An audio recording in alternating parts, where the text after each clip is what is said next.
आदिवासी मंडळी. जय आदिवासी मित्रांनो, मी सखा. आणि मित्रांनो, आज आपण चाललोय गावाला. आदिवासी क्रांतिकारक संयुक्त जयंती आणि भव्य आदिवासी वाघबारस मित्रांनो कार्यक्रम या ठिकाणी ठेवलेला आहे. आपण गेल्यावर त्यानंतर कळेलच आपल्याला. आणि खूप जबरदस्त आजचा व्हिडिओ होणार आहे. आणि वाघबारस आपल्या गावाकडे कशा प्रकारे केली जाते हे पण तुम्हाला बघायला भेटणार आहे. आणि का केली जाते हे पण तुम्हाला या व्हिडिओमध्ये समजणार आहे. त्यामुळे व्हिडिओमध्ये कंटिन्यू राहा. तर सर्वांना जय आदिवासी, जय जय जय जोहार. तर आज जांभोरी या ठिकाणी आपण सर्व जमलेलो आहोत. तर त्याच्या मागे कारण असं आहे की आपला आदिवासी क्रांतिकारक असतील त्यांचा संयुक्त जयंती सोहळा बिरसा ब्रिगेड चिखली शाखाद्वारे आज आयोजित करण्यात आला होता. त्याचसोबत आदिवासी सण वाघबारस याचं देखील नियोजन करण्यात आलं होतं. आणि या सणानिमित्त आज जांभोरी गावातनं होनाजी केंगले स्मारकापासनं ते चिखली गावापर्यंत बाईक रॅलीचं नियोजन करण्यात आलं होतं. व ह्या रॅलीसाठी आज आम्ही इथं सर्वजण जमलेलो आहोत. तर ह्याच्या मागे हेतू असा आहे की आपली जी आदिवासी संस्कृती आहे, आदिवासी क्रांतिकारक आहे, यांची जे इतिहास आहे तो आदिवासी युवकांपर्यंत गेला पाहिजे व त्यांचा इतिहास हा सर्वजणांना माहीत पडला पाहिजे. आदिवासी संस्कृती, चाली रूढी परंपरा याचं संवर्धन झालं पाहिजे या हेतूने हा कार्यक्रम आयोजित करण्यात आला होता. आणि त्यासाठी आज इथं सर्व आदिवासी युवक जमलेले आहेत. व इथून आता बाईक रॅली चिखली डाकोबा देवस्थान या ठिकाणी जाणार आहे. जय आदिवासी.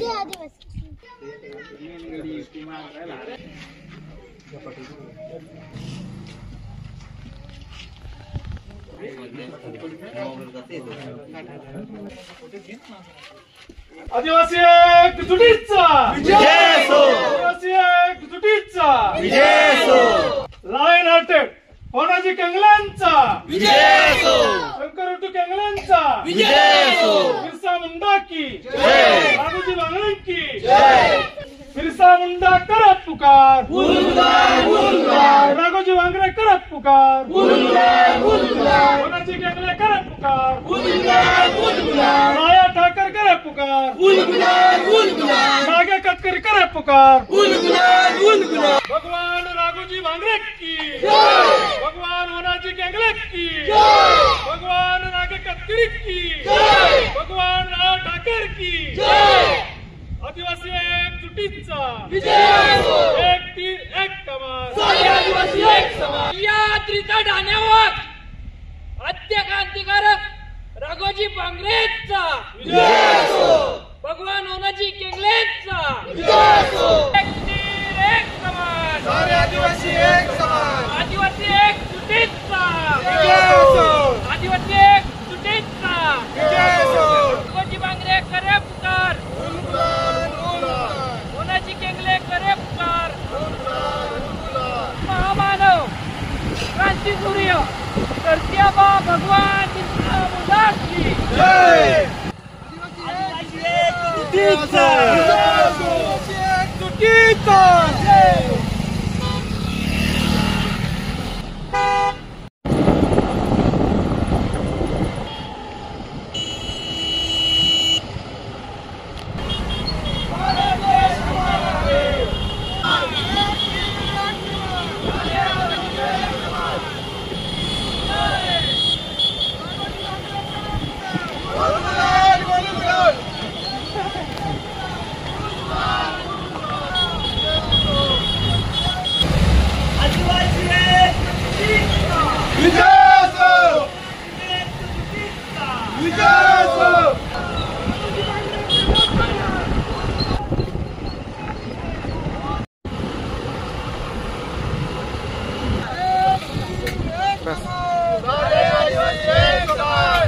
रॅली घेऊन आपण डागोबा डोंगरावर तर पोहोचलो मित्रांनो. आणि या ठिकाणी आता नायपड गावचं लेझिम पथक थोड्याच वेळामध्ये या ठिकाणी चालू होणार आहे.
म्हणजे डागोबा देवस्थान जे आपल्या संस्कृतीला निसर्गाने जी एक देणगी दिलेली आहे. निसर्गामध्ये अतिशय सुंदर अशा ठिकाणी आणि उंच अशा डोंगरावर स्थानापन्न असलेलं आपलं हे डागोबा देवस्थान आणि चिखली गावचं हे ग्रामदैवत डागोबा देवस्थान या ठिकाणी पवित्र अशा ठिकाणी आपण हा संयुक्त जयंती आणि वार्षिकचा कार्यक्रम आपण साजरा करत आहोत. आणि मंचावर उपस्थित सर्व मान्यवरांना विनंती करतो की आपण कृपया प्रतिमा पूजन करायचे.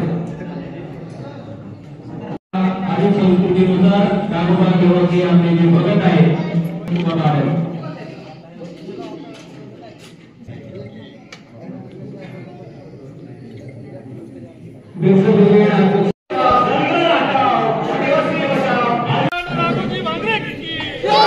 भगवान होनाजी केंगले की भगवान नाग कत्तरी की भगवान राव ठाकर की. हा वाघबारस सण म्हणजे काय का आपल्या पूर्वजांनी हा सण सुरू केला असेल तर आपण नाव ऐकलं तर हा फक्त वाघबारस म्हणजे वाघोबा शुद्ध मर्यादित सण नाहीये. तर हा असं प्रश्न पडत आपल्याला की हा सण वाघोबा मर्यादित का नाहीये. तर आपण गावोगावी आता वाघोबाचे चिरे असतात. आपण ते चिरे जर बघितलं तर आपल्याला तिथे विशिष्ट प्रकारची चिन्ह बघायला भेटतात. त्याच्यापैकी चिन्ह असतं नागाचं चिन्ह असतं, त्याच्यावरती वाघाचं चिन्ह असतं, त्याच्यावरती मोराचं चिन्ह असतं आणि त्याच्याही वरती सूर्यचंद्र आणि ताऱ्यांचं चिन्ह आपल्याला बघायला भेटतं. तर आपण याच्यामध्ये विचार केलाय का त्या चिन्हावरती हे चिन्ह कशामुळे आहेत आणि यांची पूजा का आपले पूर्वज करत होते. आता जो वाघोबाचा चिन्ह बघतो आपण त्याच्यामध्ये आपण नागोबा पण बघायला मिळतो, तो नागदेव आहे. त्याच्यामध्ये गोष्ट अशी आहे मित्रांनो की आपला हा देश कृषीप्रधान देश आहे आणि जो अन्न साखळी आहे म्हणजे जे कीटक आहेत, शेतातले कीटक असतात, उंदीर असतात, जर हे वाढले तर पिकाची नासधूस होते व त्या पिकाला खाण्याचं काम हा साप करत असतो. आणि हा कुठेतरी वैज्ञानिक दृष्टिकोन आपल्या पूर्वजांनी धरला व त्यांनी नागदेव हा नागाला देवाचं स्थान दिलेलं आहे, संकटणाऱ्या प्राण्यांना देवाचं स्थान दिलेलं आहे. त्यानंतर आता वाघोबा म्हणजे काय हो? वाघोबा म्हणजे हा निसर्गातलाच एक घटक आहे आणि तो वाघोबा म्हणजे आपला वाघ. तर हा देखील या प्रकृतीमधील अन्न साखळीमधला एक महत्वपूर्ण घटक आहे. जे गवत खाणारे प्राणी आहेत त्यांची संख्या वाढली तर ही प्रकृतीला नुकसान देणारी गोष्ट ठरेल. तो वाघ या प्राण्यांना खातो व यामध्ये एक समतोल नियंत्रण ठेवणारा हा प्राणी आहे. वाघ काय करतो? आपण आहोत निसर्गामध्ये राहणारे लोक. वाघ हा निसर्गामध्ये राहणारा एक राजा प्राणी, बरोबर आहे की नाही? आपली गुरं आहेत, आपली ढोरं आहेत, आता तुम्ही विकली आपलं वेगळं आहे. आपल्या गुरांनी त्यांना दिवसभर राहण्यामध्ये सतू बनायला इतिहास माहिती आहे, बरोबर आहे की नाही? नरभक्षक वाघ आपला भीमाशंकरच्या पट्ट्यामध्ये माहिती आहे. म्हणजे या वाघाने जनावरांना, गुराख्याला, गाई वासरांना इजा करू नये, त्याला शांतता मिळावी म्हणून त्याची पूजा या वाघ बारशीच्या दिवशी केली जाते. आम्ही तुझ्या शिवारामध्ये आहोत, आम्हाला त्या ठिकाणी सांभाळ. तुझ्या शिवारामध्ये आलो नाही तर आमच्या जनावरांचं पोट भरणार नाही आणि म्हणून त्याची पूजा केली जाते. पारंपरिकरित्या चालत आल्यानुसार मित्रांनो वाघबारशीला गुळ आणि भाताची खीर बनवली जाते. आजही आपण गुळ भाताची खीर बनवली. करुणिया सेवा सर्व आदिवासी मंडळी आनंदाने देवा. बोल भगवान बिरसा मुंडा की जय, नागोजी भांगरे की जय, ताथोडी आई माते की जय, भीमाशंकर महाराज की जय. तर मित्रांनो खूप छान अशा पद्धतीने कार्यक्रम समाप्त झालेला आहे आणि आपण या ठिकाणून आता घरी जातोय. तर मित्रांनो तुम्हाला आजचा व्हिडिओ कसा वाटला कमेंटमध्ये जरूर कळवा आणि असेच नवनवीन व्हिडिओ बघण्यासाठी मित्रांनो आपल्या चॅनलला सबस्क्राईब केल्याशिवाय जाऊ नका. भेटूया नेक्स्ट व्हिडिओमध्ये. तोपर्यंत सगळेजण काळजी घ्या. Thank you so much. जय आदिवासी.